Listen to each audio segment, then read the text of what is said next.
Nagaan waaqayyoof tokkummaan hafuura qulqulluu bakka jirtan hundaatti isiniif haa baay'atu. Akkam jirtu kabajamoof jaallatamoo daawwattoota keenya.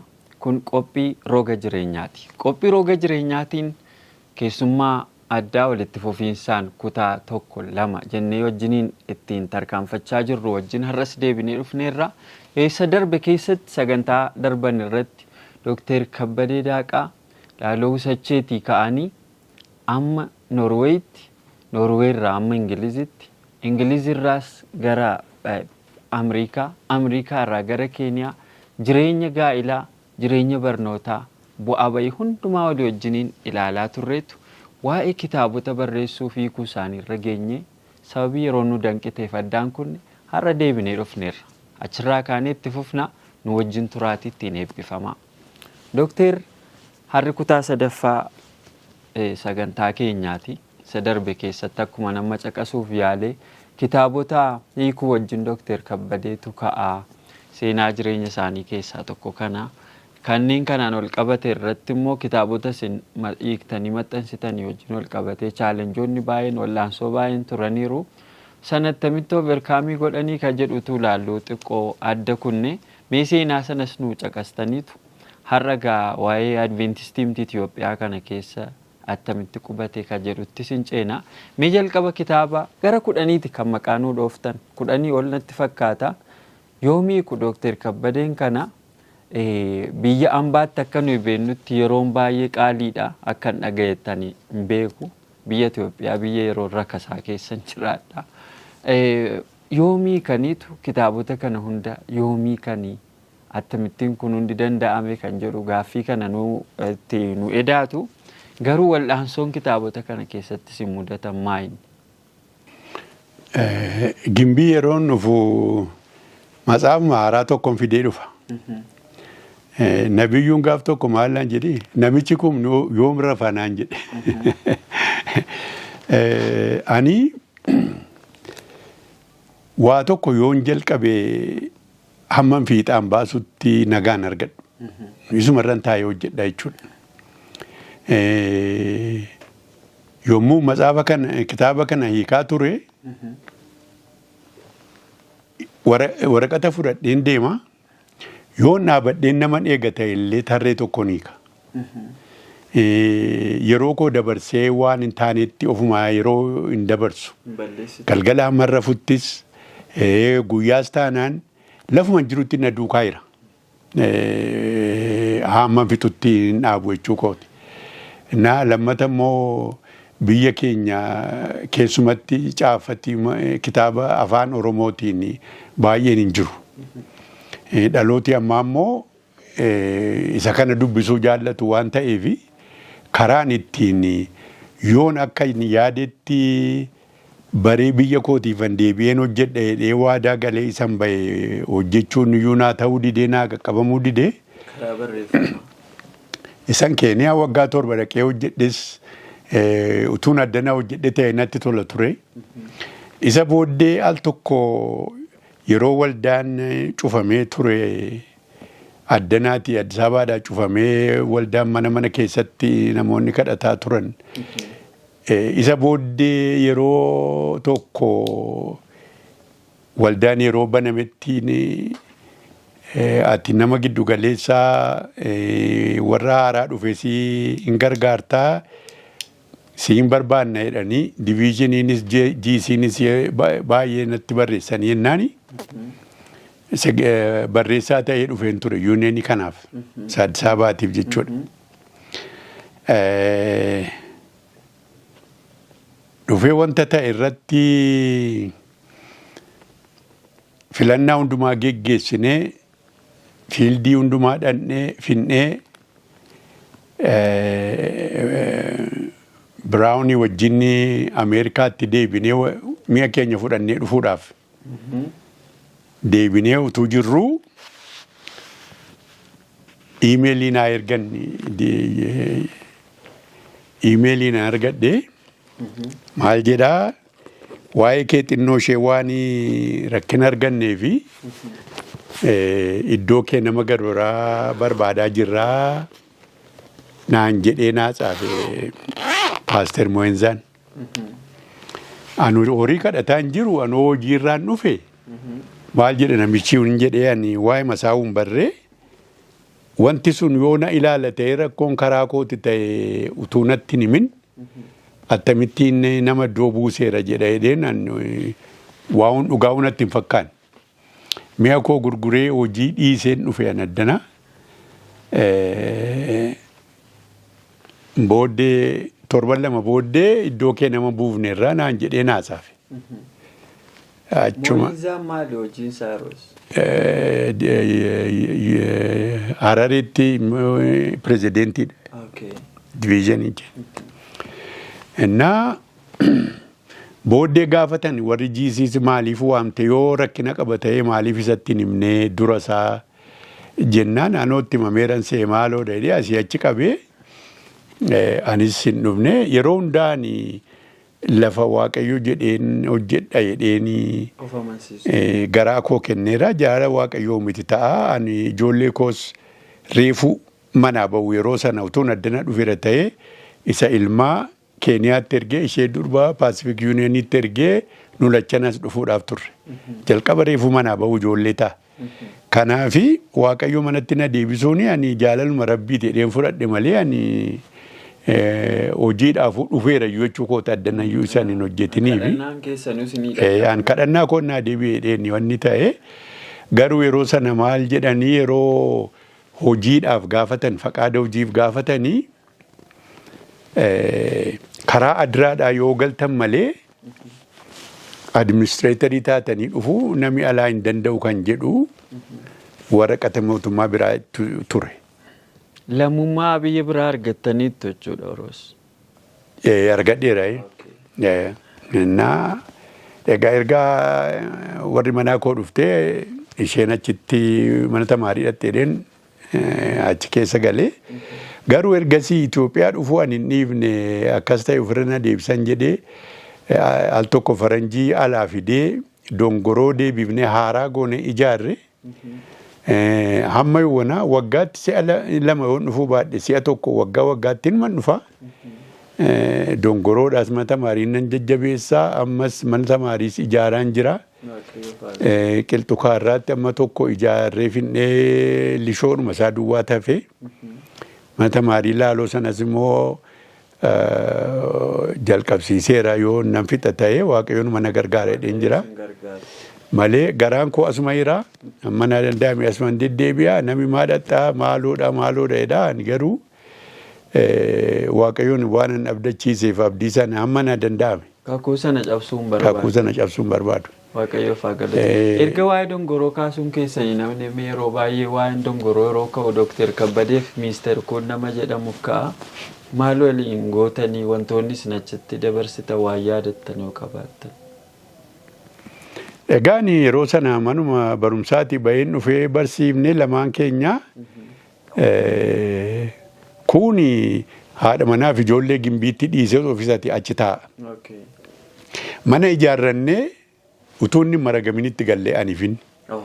Warri kaanii magaalaa siree qabanii fi ani garuu atasteessa taanaan anis asuma si biran taa'aa jedheetan ani wajjin lama taanee taa'aa turre.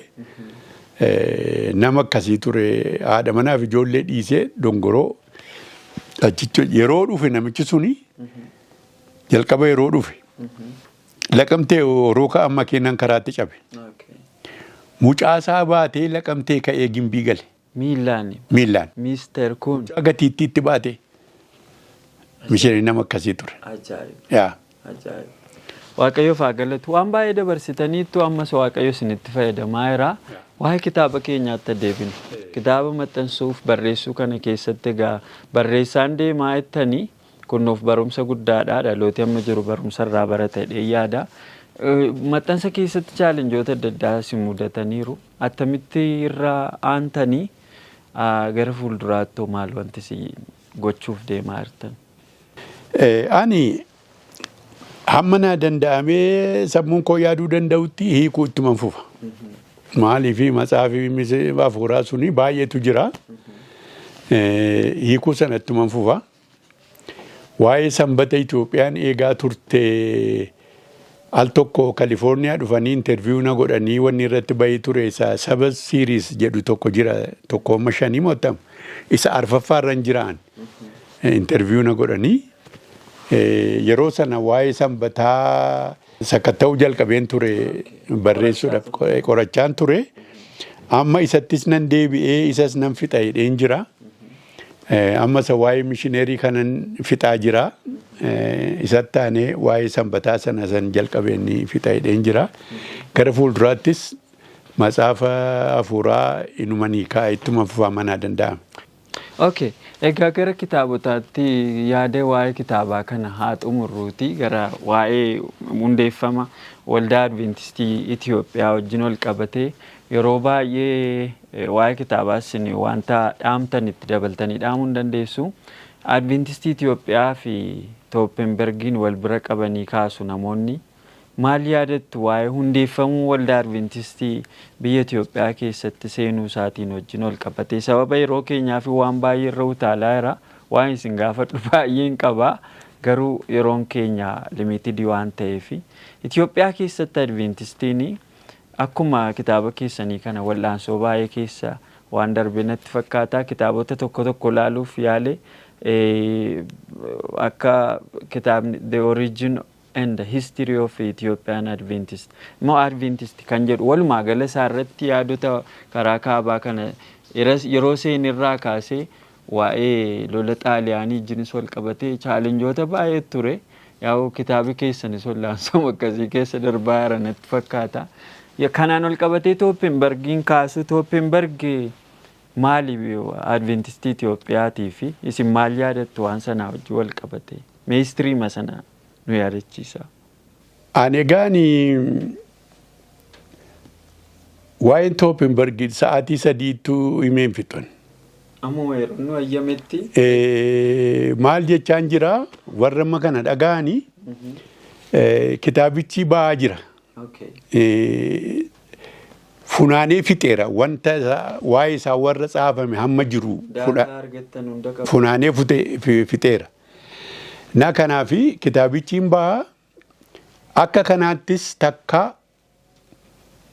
waa'ee warri misyoonii warri Iskenneeviyaa dhufanii jalqabanii Adventistii Itoophiyaa akka itti galan oduusaa gaafa isaan koomitee taa'anii Itoophiyaatti dhannee waldaa banna jedhanii jalqabeen hamma yeroo ammaatti yeroo ammaatti ta'in egaa hammuma yeroo Haayile Sillaasee yeroo isa booddees taanaan mishineerota warra dhaqanii hojjetan waan isaan hojjetan hunda isaa kan hin funaanee walitti barreessee jiru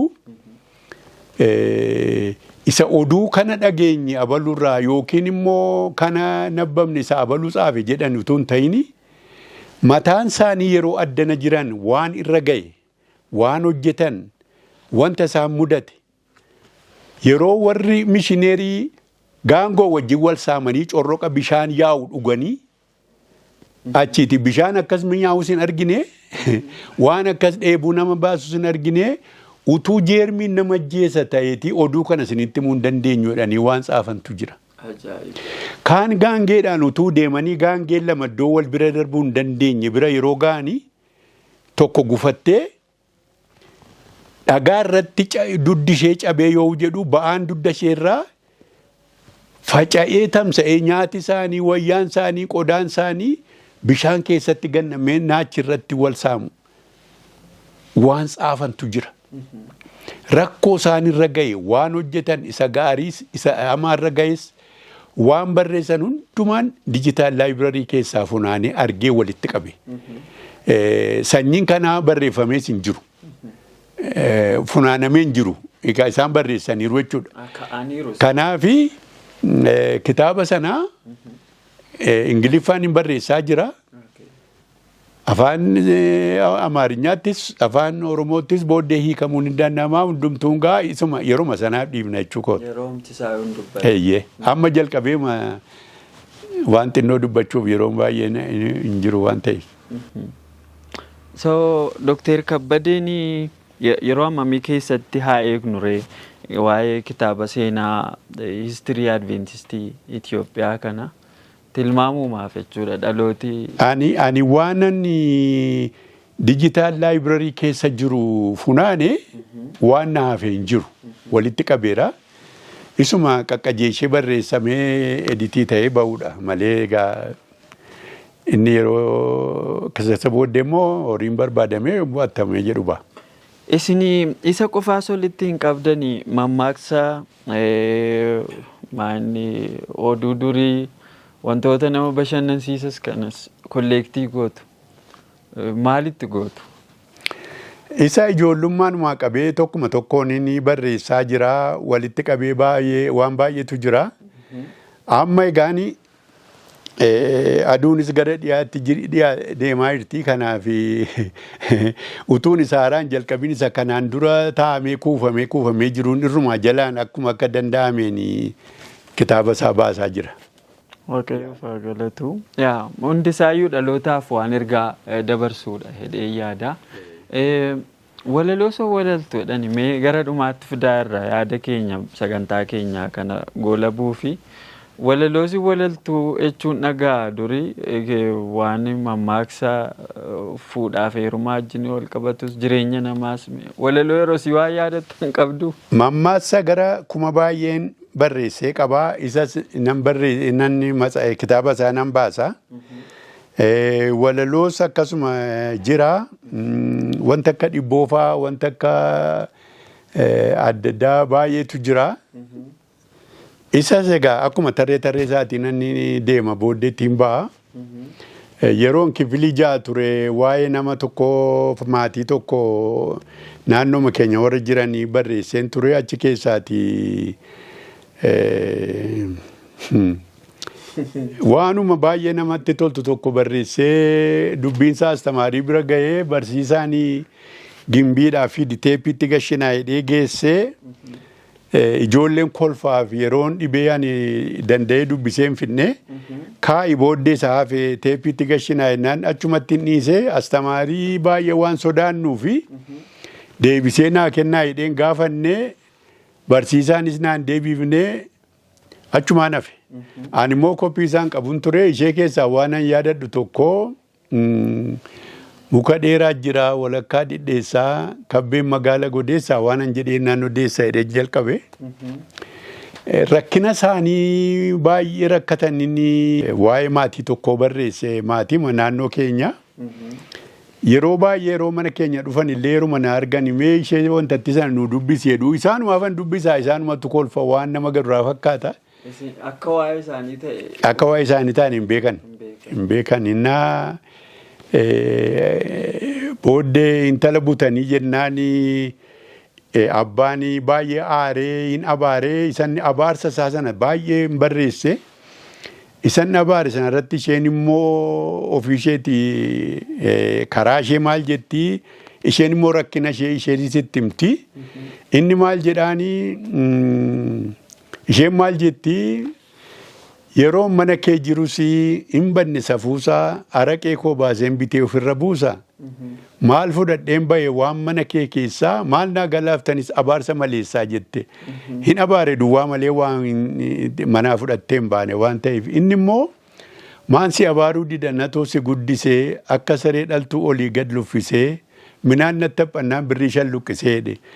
Inni immoo ganda keessa deemee waan inni hin hojjenne hin jiru waan argateen immoo fidee ijoollee rakkisee guddisee haati manaarraa duute. Waa'ee kana gara peejii 32 kan inni barreesse. Achumaan badii irra deebi'een barreessa jedhee tanani akka yeroo sanaatti naa dhufuu dide. Amma inuma mokkora yoo hin dandeessas. Waaqayyo si naa gargaaru interesting baay'ee namatti tola waaqayyo baay'ee si gargaareera. Waa'ee dargaggoof immoo waan ani himuu yoo waaqayyoon kadhattanii garaa keessan keessaa waaqayyootti mattanii waaqayyo waanuma garaa keessanii isinii kenna jedhee amana. Mrs. White message to the young people keessatti maal jetti yoo yeroo kaan si'a lama kadhattu guyyaatti ta'ee yeroo waa'ee fuudhaaf heerumaa yaaddanii si'a 4 kadhadhaa itti dabilii kadhadhaa itti. Ani yeroo kan kootii ergan isaa arge dabilii kadhadheeni kan hin haadha manaa koo argadhee waaqayyoon galatu gammachuu jaaluu wajjin jiraataa irraa waaqayyoon baay'een guddaan galateeffadha. Waaqayyoof galanni guddaan haa ta'u. Waa'ee hiriyummaa waa muraasa nu caqasaati goolabuu keenyaan dura.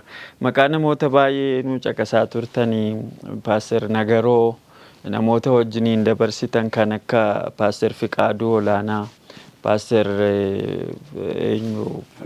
Aganyoo, Solomoon jarreen kana hunduu jiru lubbuumaan jiru jiraachaa jiru akka yaadutti akka wal argitu wal argina. Solomoon hin jiru. Solomoon du'e warri Faqaaduus hin jirtu. Nagaruu jira, Faqaaduun jira, Aganyoo jira. Jarreen kun hundumtuu tajaajiltoota. Isinis waaqayyoon tajaajilaa jirtu. Salphaadha namoonni hammi kun yeroo sanaa kaatanii waaqayyo wajjiniinis bu'aa bahii jireenyaa keessas deemaa waaqaa wajjiniin dargaggoomanii dulloomuu kanaan wal qabsiistanii dhaamsisin dhaamtan yoo jiraate.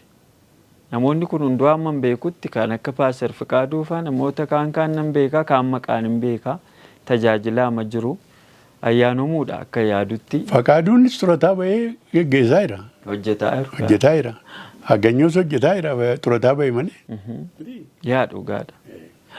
Kanaaf seenaa hiriyummaa keessanii wajjin wal qabsiistanii dargaggootaaf wanti dhaamtan amma dhumaatti waaqayyo wajjin tarkaanfachuu kana wajjin wal qabsiistanii.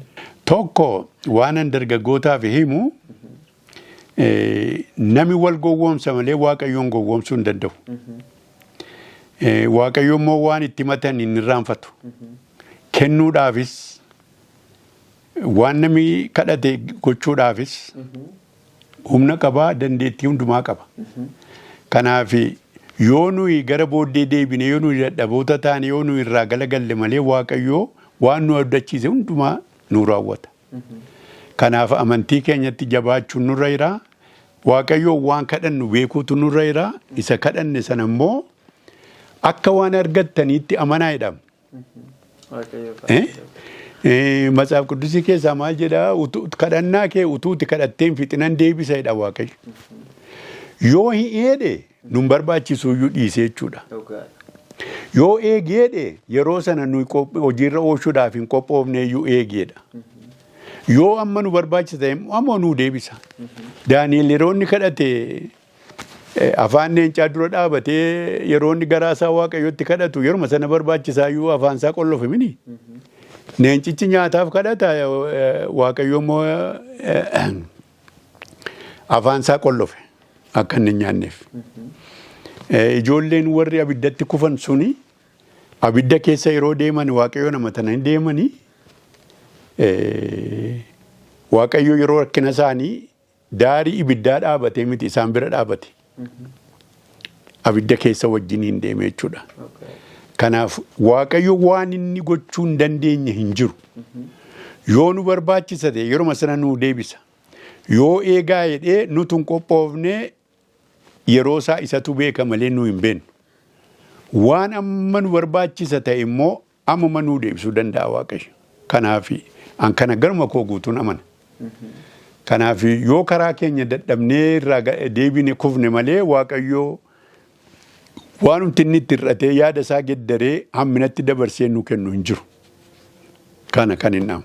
Galatooma waan dhumaa kan inni akka dhaamtanii dhaamsa qabdu jarreen kanaaf fedhee isin gaafadhu jiraate waadaa keessan keessatti biyya koo tajaajiluun barbaada jedheenii waadaa galeettanii namichillee yeroo naa kadhatu yoo biyya isaa hin tajaajilu ta'e waldaa isaa hin tajaajilu ta'e balbala kana cufeedhee kadhatee tureettanii adeemsi sun hundumtuu xumuramee kakuu sana eegdanii biyyatti deebitanii mana barumsaa wantoota dhaabbilee as keessa jiran jajjabeessuutti umurii dullumaa kanatti illee waggaatti yeroo tokko lama keessattuu ani yeroo jalqabaafuu kan isin arge Wallaggaa Adventist Akaadaamiittidha.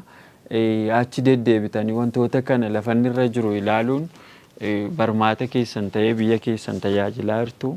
Namoonni tokko tokko immoo waaqis jireenya qajeelchee fi biyyarraa erga fagaatanii booda garaadhaanis fagaatanii jiraatu. Biyya isaanii tajaajiluu, waldaa isaan keessaa deeman tajaajiluu, hawaasa keessaa deeman ogummaa qabaniin yaada qabaniin tajaajiluu kana wajjin ol qabsiisee namoota biyyarraa fagaatanii ardii adda addaarra jiraatan akka keessaniif waan dhaamtan maal tira? Egaa nami kana godhu kana gochuu maa dhiise jechuu hin danda'u. Dandeessani garuu Haa ta'u malee ani karaa kootii fi dhuguma fizikaalii addana taa'ee hojjetaan jiru. Garuu garaa koo guutuu kan hin amanu maali? Ammayyuu amma gara fuulduraatti isanii hiiku kana ittuma fufaa. Lafa nan hin jirretti akkuma caafati Mrs. White ammayyuu lallabaa jiru. Wanta barreessee dabarsu dhaloota gara dhufu hundumaatii fi amma gooftaan deebi'ee dhufutti hinuma lallabaa. Kanaafi kontribiutii gochaanuman jira hidheenuman itti fufaan jechuu kooti. Yoom fizikaalii as yeroo hundaan jiru ta'eyyuu. Kanaafi Waaqayyoon waa tokko abdachiiftanii abdii sana Waaqayyoon irraanfatu. Waaqayyoon hin abdachiisinaa yoo raawwattan ta'e. Dhaamsi koo kana tokko. Warri ala dhaqanii mana sagadaan nanneeyyuu jiru. Maal jedhe faranjiin tokko lallabeetu addana warri jirtanii utuu Ameerikaa dhuftanii barbaaddu utuu achi dhanne jettu. Addana waa'ee hiyyumaa gungumtu, waa'ee rakkinaa gungumtu. Rakkattanii addana teessanii Waaqayyoo mootummaa Waaqayyootti galuudha moo? Achi dhattanii akka barbaaddan jiraattanii waan barbaaddan biyya lafaa argattanii mootummaa Waaqayyoo dhabuutti isinii ta'a jedhee gaafate gaaf tokko. Kanaaf waan biyya lafaa hundumtuu hin darba. Kanaaf isan darbine sana barbaachuudhaaf yeroo hundaa Waaqayyootti amanamanii jiraachuun amma jiranitti Waaqayyoof amanamanii jiraachuun baay'ee barbaachisaadha. Ulfaadhaa wanti isin hin dubbatin hin darbu jettan yoo jiraate dhumarratti. Wantoota baay'eetu isin keessa jira garuu yeroo nu daangesseera. Waan kana hundumaa keessaa waan hambisuu hin qabne qaba waan isin jetta yoo jiraate. Carraadhuma isinii kenna. Kan inni dhaamu waan Waaqayyoon abdachiiftan raawwachuurra gara booddeen deebiina. Waan Waaqayyoo kana godha jettanii amantanitti immoo wanti fedhe amantii sanarraa qabeenyaas haa ta'uu, barumsas haa ta'uu, waan fedhe haa ta'uu jireenya bara baraa isa dhufuudhaaf jiru irraa waan nama kaachisu, waan nama irraanfachiisu irraa Waaqayyoo hunduma keenya haa eegu jedheen kadhadha.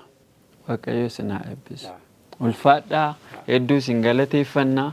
Yeroo keessan isa qaalii biyya kana immoo dhufta yeroo hin qabdan nan beekaa. Garuu kun immoo seenaafis ol kaa'amuu qaba innee waan yaannuuf baay'ee chaalenjii isin goone yeroo keessan nuu qooddanii Waaqayyo baay'isee isin haa eebbisu. Umurii dheeraa nuu jiraadhaa. Kanuma caalmaatti dhalootaaf namoota eebba ta'an Waaqayyo isin haa godhu jechuun jaalladhaa. Waan tokko kan itti dabalu. Amma tallaaquu tagaadloo inni jedhamu. Amaariñaadhaan hiikamee jira. Nama editii gochisiisee fixee fakkuu warra riifoormersiidhaa gara fakkuu gara 180 olitti gashanii Deenmaarkitti attamamaa jira. Innaa gara 20 ajajameera. Isa gaafa Rabbii jedhee dhufee hin argitu takka akka kanaatti hin hiikamne jedhanii namoonni kan ilaalanidha warri gulaalanii. Kanaaf isas Waaqayyo yeroo inni dhufu lubbuu baay'ee gara Rabbiitti akka inni deebisu abdiin qaba. Innis egaa kadhannaa kooti akka hojiirra oolu. Waaqayyo sinaa eebbisu. Walumaa gala kitaabota hedduutu harka keessan irra yeroo Waaqayyo heddeetti kun hundumti isaa dhaloota kan akka qaqqabu shakkii hin qabu. Kabajamoo daawwattoota keenya eebba kan hundumaaf of qopheessaa yeroon isaa ga'u immoo eeggannee harka keenya irratti akka arginu shakkii tokko hin qabu. Haga yoonatti obsa keessanii waan wajjin turtaniif ulfaadhaa. Yeroo itti aanu keessummaa kan biraa roga jireenyaa irratti hamma isiniif qabannee dhiyaannutti ayyaanni Waaqaa isiniif haa baay'atu. Nagaan nuuf tura.